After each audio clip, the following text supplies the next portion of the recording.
اعلیٰ درجے کا شعبہ جو ہے وہ ہے کلمہ، یعنی توحید کا اقرار کرنا، توحید کا اعلان کرنا کہ اس کائنات کے اندر لا الہ الا اللہ، اللہ کے علاوہ کوئی عبادت کے لائق نہیں، لا الہ الا اللہ کوئی اطاعت کے لائق نہیں ہے۔ یعنی کلمہ پڑھ کے انسان جو ہے، اور یہ کلمے کی شان یہ ہے، اس کلمے کی فضیلت یہ ہے کہ جس بندے نے یہ کلمہ دل سے پڑھ لیا، جس بندے نے کلمہ دل سے پڑھ لیا، کیونکہ دل سے پڑھنا ضروری، علامہ اقبال نے فرمایا تھا زبان سے کہہ بھی دیا لا الہ الا اللہ تو کیا حاصل، دل نگاہ مسلمان نہیں تو کچھ بھی نہیں۔ جس نے اقرار زبان کے ساتھ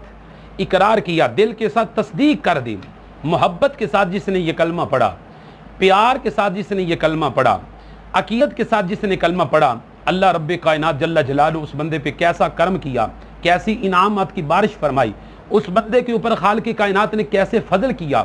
دیکھیے جو بندہ محبت کے ساتھ یہ کلمہ پڑھ لیتا ہے، اس کلمے کی شان یہ ہے کہ اگرچہ 70 سال کا کافر بھی اگر یہ کلمہ پڑھ لے تو اللہ رب کائنات اس کے 70 سالوں کے گناہوں کو معاف فرما دیتا ہے اور اسے جنت کا مستحق بنا دیتا ہے۔